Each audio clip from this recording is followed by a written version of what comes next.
Polkadot mentioned this recently. They say one word that matters, resilience. What do I think about it, even though nothing I say is financial advice?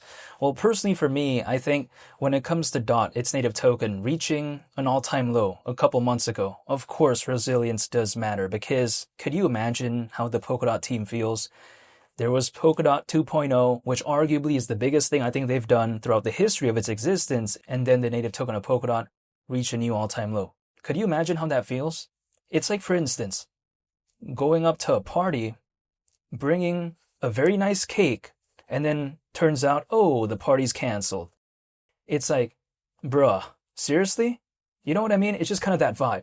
So when it comes to Polkadot, I get why they made this post. It's probably because resilience does matter, and I think they seem to be acknowledging it, especially for a project like Polkadot, which arguably is the most popular, to me at least, project that is focused on the interoperability space, or should I say the space of trying to connect blockchains together. They're arguably the most popular in that space, in my opinion. And then DOT, again, reaching a new all-time low. Polkadot 2.0 wasn't really as massive as a lot of people thought it would be in terms of the attention. So at least they're acknowledging how they should probably be resilient, I suppose.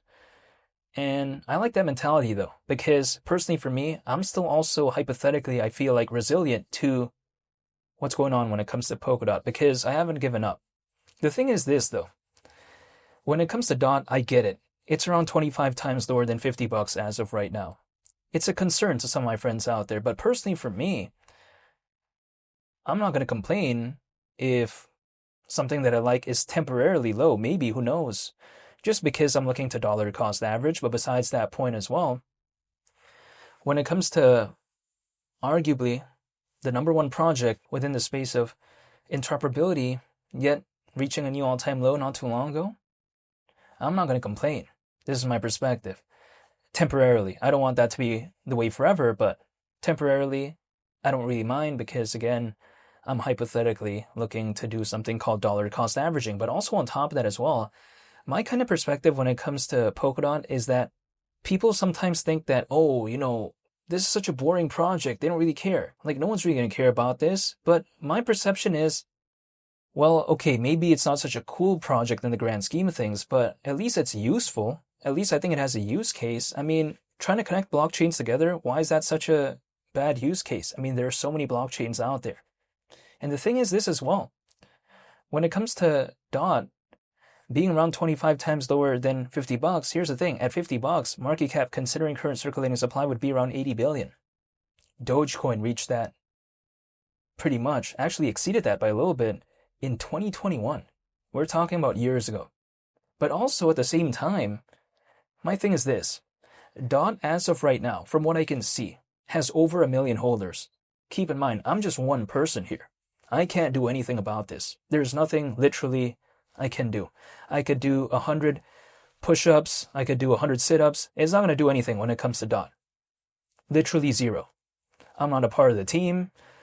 I'm just one individual, and DOT has over 1 million holders. So what can I do? The only thing I can do, actually, is just wait. That's all I can do.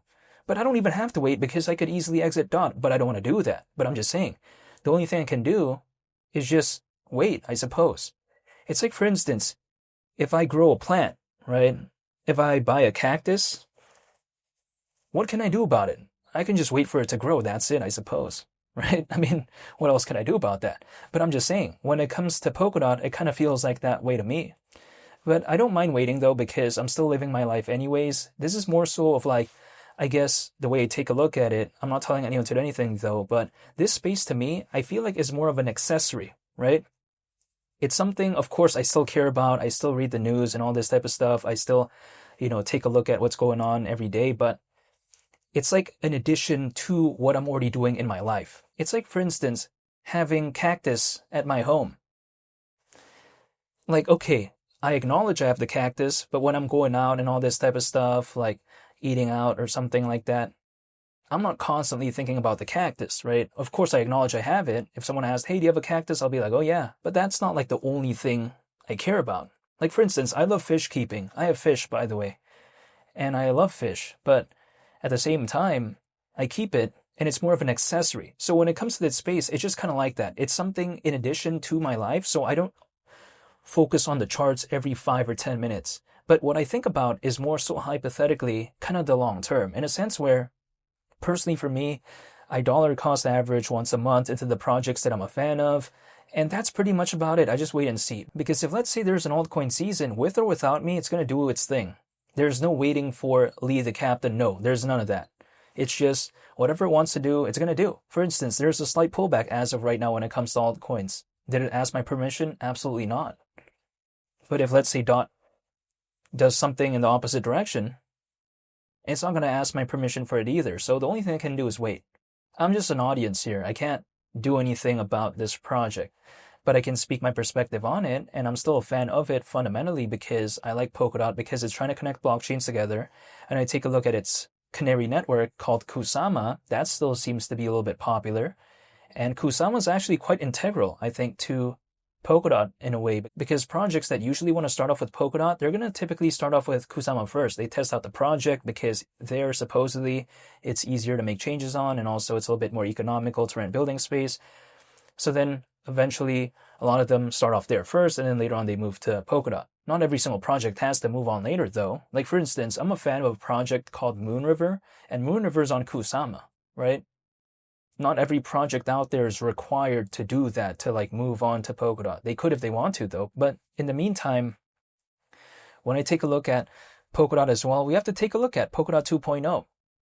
Elastic scaling, an aspect of that. I find that pretty interesting. I take a look at when it comes to the aspects of EVM compatibility when it comes to Polkadot and Ethereum, right? Or should I say that as a layer 1 blockchain, it's very popular. So having an aspect of Ethereum virtual machine, I think that's pretty impressive. Also on top of that, when I take a look at things being cross-chain by default when it comes to Polkadot, again, in the grand scheme of things, I don't think Polkadot is a bad project in terms of the fundamentals. The charts are not doing the best, but I don't think it's as a result of the fundamentals. I think it's more so of a result of the altcoin space not doing the best. But my perspective is that if I put my mindset in the last cycle, and let's say I consider how I was feeling in 2020 and what I felt later on in 2021, it's a complete difference. So the thing is, when it comes to this space as of right now, I just sometimes put my mindset like, okay, imagine if this was 2020 for me, or like something like that, 2019 or whatever, right?